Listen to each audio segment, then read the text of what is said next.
NWO, New World Order. Apa itu? Benda apa ini? Ini adalah sebuah istilah baru yang diusung oleh para pemegang dan penggenggam kekuasaan dunia, Illuminati dan Freemasonry. Ini organisasi tertua di Indonesia, di dunia, didirikan 4000 tahun yang lalu. Illuminati, mereka adalah orang-orang Yahudi elit pilihan yang jumlahnya hanya belasan. Mereka menggabungkan semua potensi dan kekuatan mereka, bergabung dengan para elit-elit penggenggam ekonomi dan orang-orang kaya nomor 1, nomor 2, dan yang ada di papan atas di dunia. Ibarat Allah yang kami muliakan, mereka ini punya satu matlamat dan tujuan. New World Order adalah mengatur kepemimpinan dunia sesuai dengan selera mereka, dengan cara dan jalan apapun saja. Ini New World Order. The New World Order punya target. Masalah kepemimpinan di muka bumi di negara manapun, mereka yang atur. Siapa yang pantas dinaikkan, siapa yang tidak lagi layak untuk bertahan, siapa yang diturunkan. Kalau mereka punya rencana ini wajib turun, wajib kita jatuhkan, dijatuhkan. Maka tidak ada satupun organisasi yang berani menentang mereka, melainkan organisasi itu akan mengalami nasib yang sangat mengerikan. Tidak ada satupun penguasa dan presiden di muka bumi ini yang berani menentang mereka, kecuali dibuat makar sejadi-jadinya, kekacauan sehebat-hebatnya, walaupun harus mengorbankan manusia yang sangat banyak, nyawa yang sangat banyak, walaupun harus perang dunia 1. Ini produknya The New World Order. Perang dunia 2, produknya The New World Order. Rancangan perang dunia ketiga, itu adalah kerjaannya The New World Order. Jatuhnya Presiden Soeharto di Indonesia adalah pekerjaan The New World Order. Mereka tidak ingin. Ini fase keempat. Lihat kembali, kita ada berapa fase? Ada berapa fase? Enggak.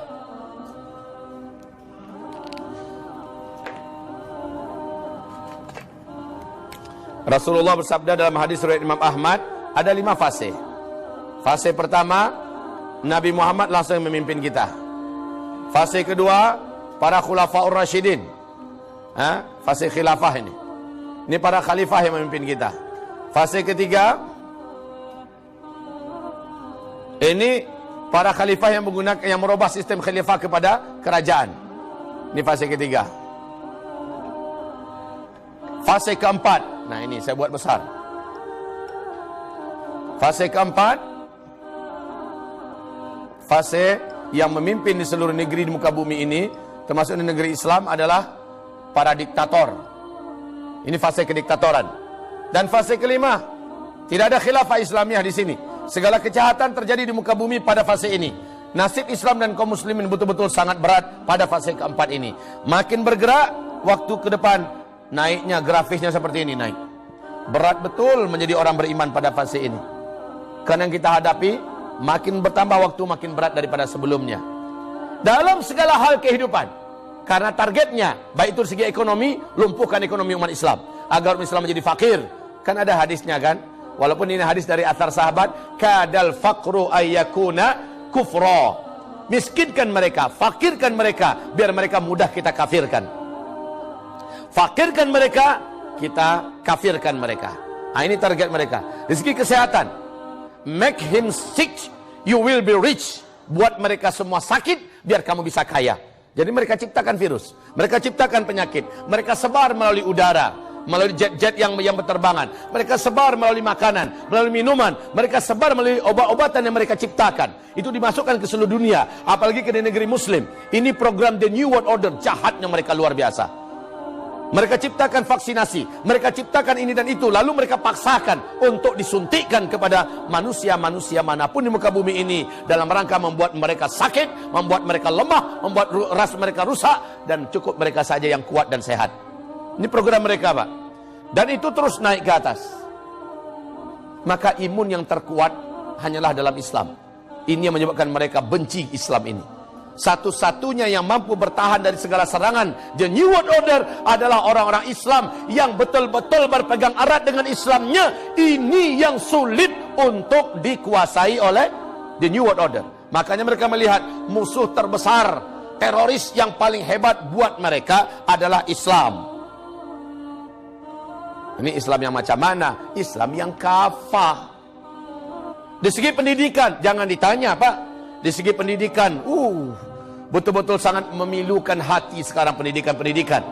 Makanya tadi saya baru menyampaikan kajian, saya sarankan anak-anak kita sekarang, kalau masih kecil-kecil macam ini ya, pastikan mereka hanya masuk ke pondok-pondok pesantren tahfiz Quran. Godok mereka murni dengan Al-Quran. Bersihkan semua apapun pelajaran mereka sebelum selesai Al-Quran. Pastikan SD mereka selesai Al-Quran. Ilmu Al-Quran mereka tamatkan di masa-masa SD. Nanti baru tingkat SMP mereka pelajari ulum syar'i, fikih, usul fikih dan lain-lainnya. Sampaikan mereka ketika SMA. Baru setelah itu masukkan mereka ahli elektronik, silahkan. Ahli kedokteran, silahkan. Ahli fisika, ahli kimia, ahli biologi. Sementara level mereka sudah level ulama. Sejak dari SD mereka digodok untuk akrab dulu dengan Al-Quran. Rasul begitu cara mendidik para sahabatnya. Umar, kamu lagi pegang apa, kata Rasul pada Umar bin Khattab. Apa kata Umar? Suhufu Taurat ya Rasulullah. Ini adalah lembaran-lembaran Taurat. Merah muka Rasulullah. Umar, apaan kamu ini? Yang saya bawa lebih sempurna dari yang dibawa oleh Musa. Hai Umar, kalau Musa sekarang ini hidup, dia pasti akan menjadi pengikut saya. Sendal saya dia yang bawa, hai Umar. Dan ini pernyataan Musa juga dulu. Kalau nanti saya hidup di masanya, saya rela menjadi pembawa sendalnya Nabi akhir zaman itu. Ini yang dibaca-baca oleh Umar. Nabi Muhammad tak rela. Al-Quran selesaikan dulu. Itu kata Rasulullah SAW. Sekarang generasi kita juga begitu Pak. Anak-anak kita yang masih SMP, tamat SD, pastikan dia ke pesantren besok ini. Pesantren-pesantren yang lurus dan amanah. Anak-anak SMP, pastikan dia ke pesantren dulu.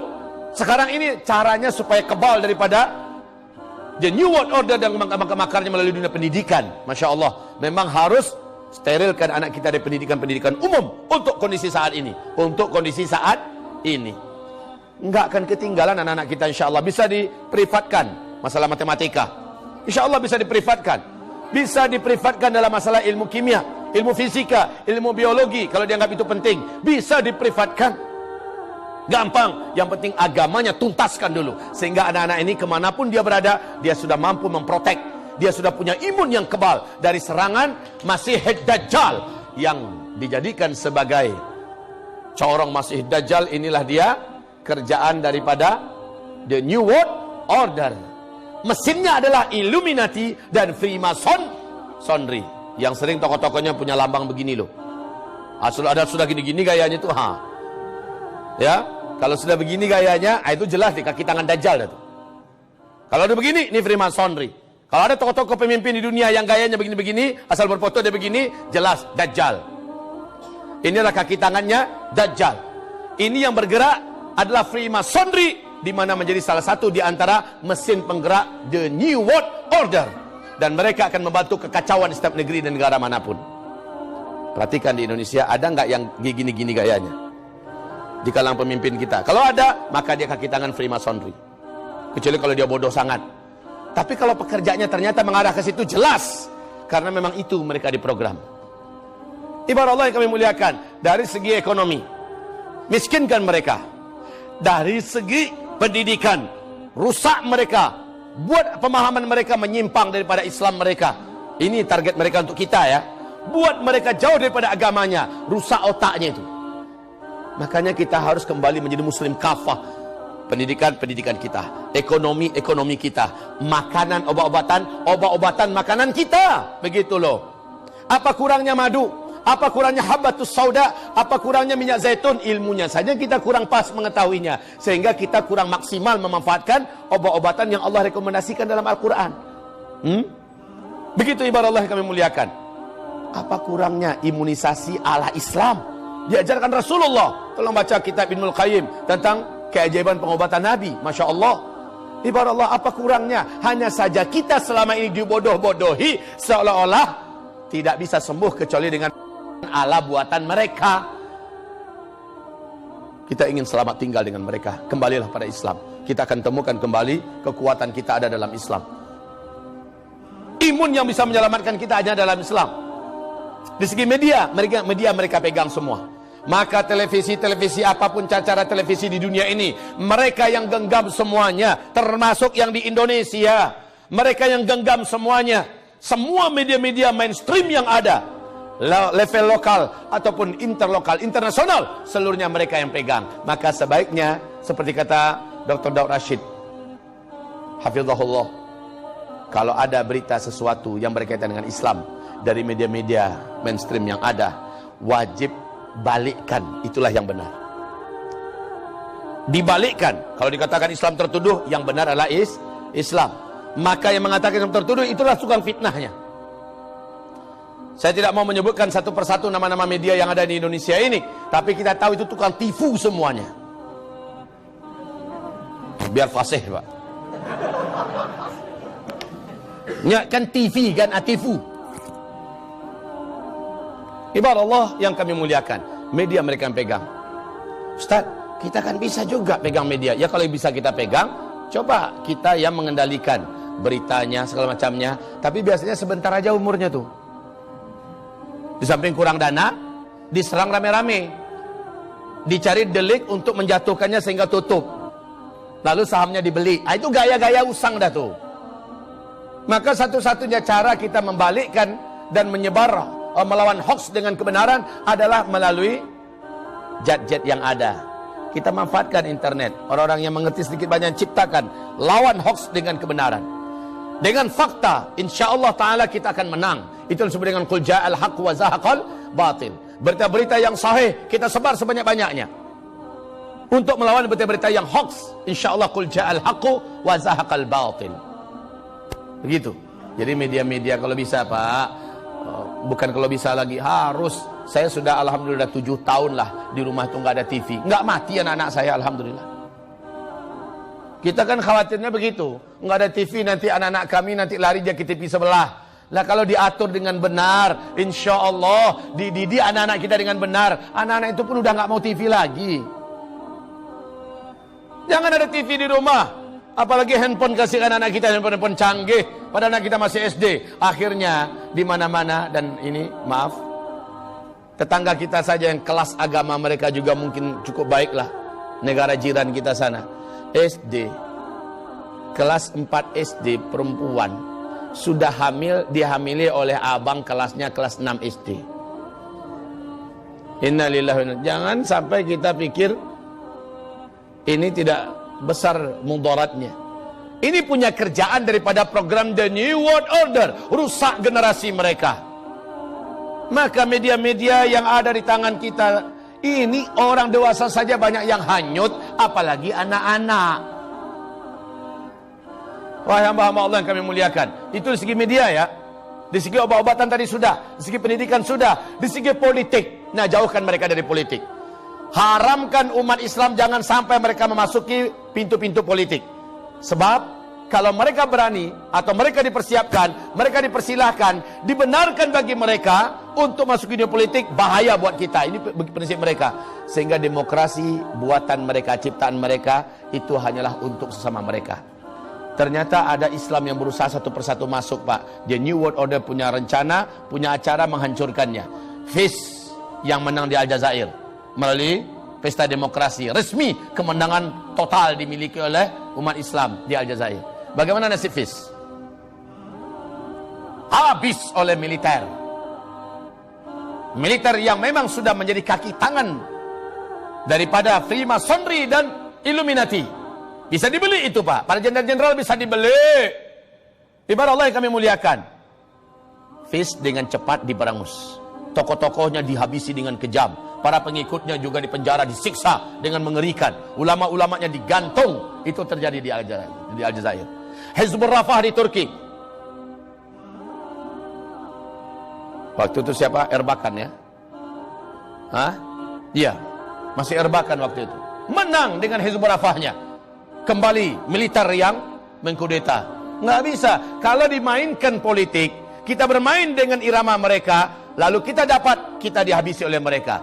Jadi itu dimaksud oleh Jerry de Grey, politik demokrasi barbar ala Amerika. Kalau Amerika demokrasinya, kalau Islam yang memenangkan demokrasi, maka Islam akan digulung. Itu juga terjadi waktu di Hamas memenangkan pesta demokrasi di Palestina. Terulang kembali. Hamas menang total, lalu Hamas diembargo. Pemerintahan ini dilumpuhkan, segala macam cara untuk melumpuhkannya. Masya Allah. Di Mesir, siapa di Mesir? Mursi. Masya Allah, 1 tahun saja. Mursi lemahnya tidak seperti Erdogan sekarang. Erdogan Masya Allah luar biasa. Allah ilhamkan kepadanya dan Allah berikan kepadanya kejeniusan yang luar biasa. Dia persiapkan terlebih dahulu polisi-polisi yang dikader sejak dari nol. Dia siapkan sebanyak-banyak kader-kader yang dididik secara militan oleh generasi-generasi Islam yang punya kekuatan militer, sayap-sayap militer di luar sana. Lalu pulang ke Turki, dia diangkat menjadi polisi. Polisi sipil, polisi ini segala macamnya. Maka secara militer, Erdogan sudah punya lapisan yang kuat. Erdogan paham itu. Kaum muslimin yang kami muliakan, terjadi di Indonesia ketika Masyumi menang. Di seluruh luar Jawa, Islam di bawah payung Masyumi menang total. Betul tidak? Siapa yang membuat kekacauan? Dibalikkan kembali, kemenangan ini dianggap tidak sah. Sekali lagi, peranan the New World Order dengan kaki tangannya yang ada di setiap negara. Maka dengan ini saya katakan, New World Order punya program adalah mengatur kepemimpinan di seluruh dunia. Tidak ada kekacauan apapun, tidak ada chaos apapun, pertumpahan darah apapun, bencana-bencana apapun. Sering sekali penyakit-penyakit berat bermunculan secara hebat sebuah negara. Pemiskinan sebuah negara di suatu tempat di negara tertentu. Itu seluruhnya program the New World Order. Dan orang-orangnya di Indonesia ini, kita tahu semua Pak. 9 cacing itu termasuk di antara kaki tangannya the New World Order.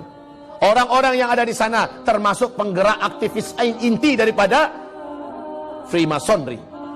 Innalillahi wa inna ilaihi rajiun. Kita harus sadar.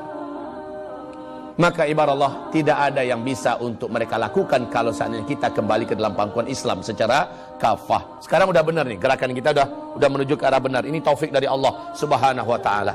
Kita sudah merapat semuanya kembali secara bertahap dan pasti kembali ke dalam pangkuan Islam. Sudah benar yang kita lakukan sekarang, alhamdulillah.